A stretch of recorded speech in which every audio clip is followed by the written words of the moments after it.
No one will be looking forward to the game more keenly than Vince Hilaire, who very nearly joined the Hammers as a schoolboy. His 10 years at Palace have been a mixture of brilliance and frustration. As a teenager, he was hailed as the best black player in the country. But before an encouraging run of success this year, he appeared to have lost his way for a couple of seasons. Were they wasted? I wouldn't say he's wasted. I think probably people have wasted Vince by not saying that, Vince, this is what you do well, get on and do it. And they've just given him a free roll in all this period of time that he's been playing, and nobody's ever channeled it in the right way. It wouldn't be a case then of a boy of 17 who was a big star then, going to his head a little bit? Oh, no, he's not that type of lad, no. I mean, you'd like to take him home with you and sit him in the living room, you know, because he's such a nice kid. I don't think he'd ever be big-headed, no. He's got a lovely suntan, but he wouldn't be big-headed.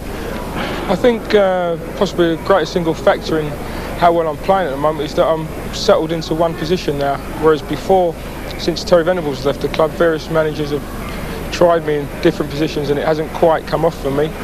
And for the first time in a long while, I'm in a settled position. But I wonder how much the fact that when you were 17, you had an awful lot of publicity about you. It was a television documentary. Everyone said you were the best black player in the country. And that must have been difficult to live up to. Yes, I think a lot of that was propaganda on, firstly, Malcolm Allison's part into maybe making me believe in myself a little bit more, because when I first came to Crystal Palace as a 14-year-old, I was very introvert. I didn't mix too well, and I was like a quiet, shy lad. And maybe Malcolm said a few things to the press, and I used to pick papers. I was like, I'm like anyone else. I used to pick a paper up as a kid and believe what was written about me. And I used to think, well, hold on here, I might be a better player than I give myself credit for. And that was just maybe a confidence booster. Did you feel responsible, though, for other blacks that you were carrying a bit of a banner?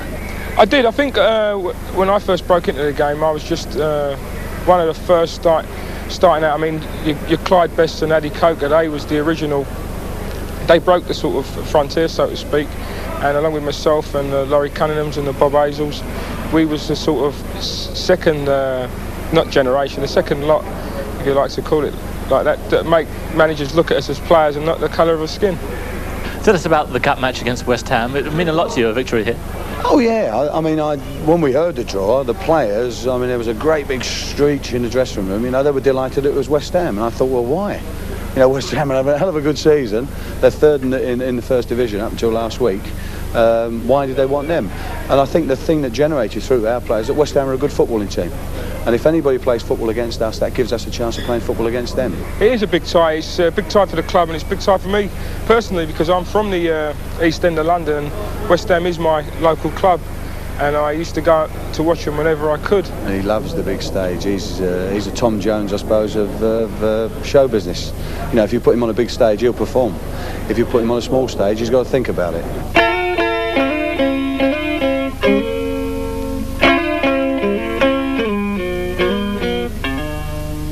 Saw you flying by, flash of turquoise blue.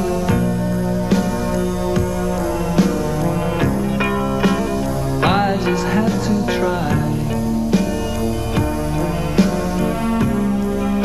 to keep your love new.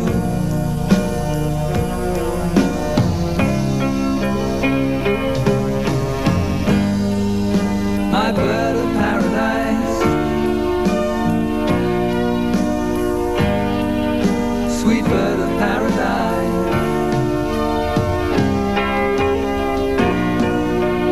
Wish that I could fly. I'll be beside you now.